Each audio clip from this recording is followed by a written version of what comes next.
Ay, nako. May asawa ko. Nadaanan naman kami sa plastic.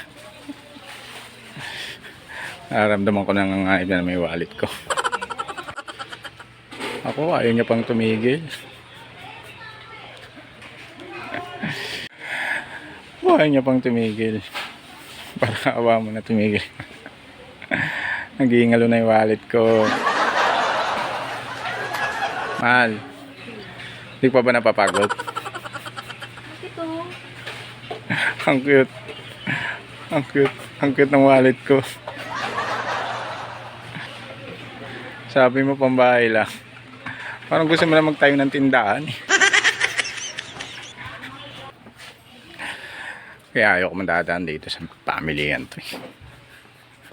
Yung wala ka sana problema, kakaroon pa pala ng problema. Sige po. Kaya dati piligo na naman to sigurado. Masabi mo? Tara na? Ba't kanina pa? Ano? Okay ka na? Okay na ba ito? Diyos ko po. Sa katutak yung hanger sa bahay. Anong gagawin mo dyan? Tubigan. Punong-puno na yung rep. Wala na paglagyan. Bibili ka na naman bagong tubigan.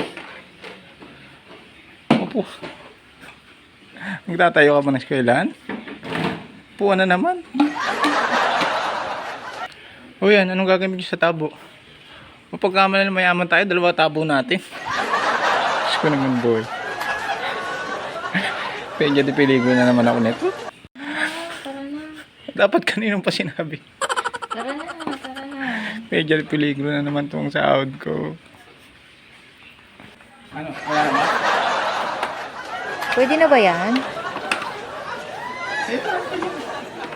Pili pa ako?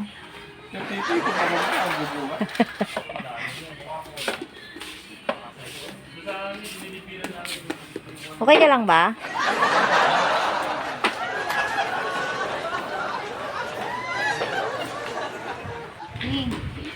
Bakit?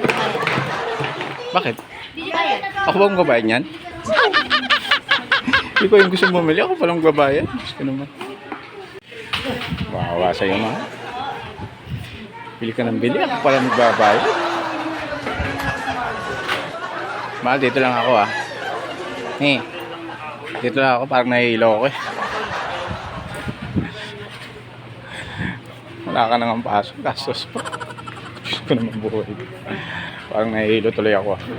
Hindi akong hinaibla.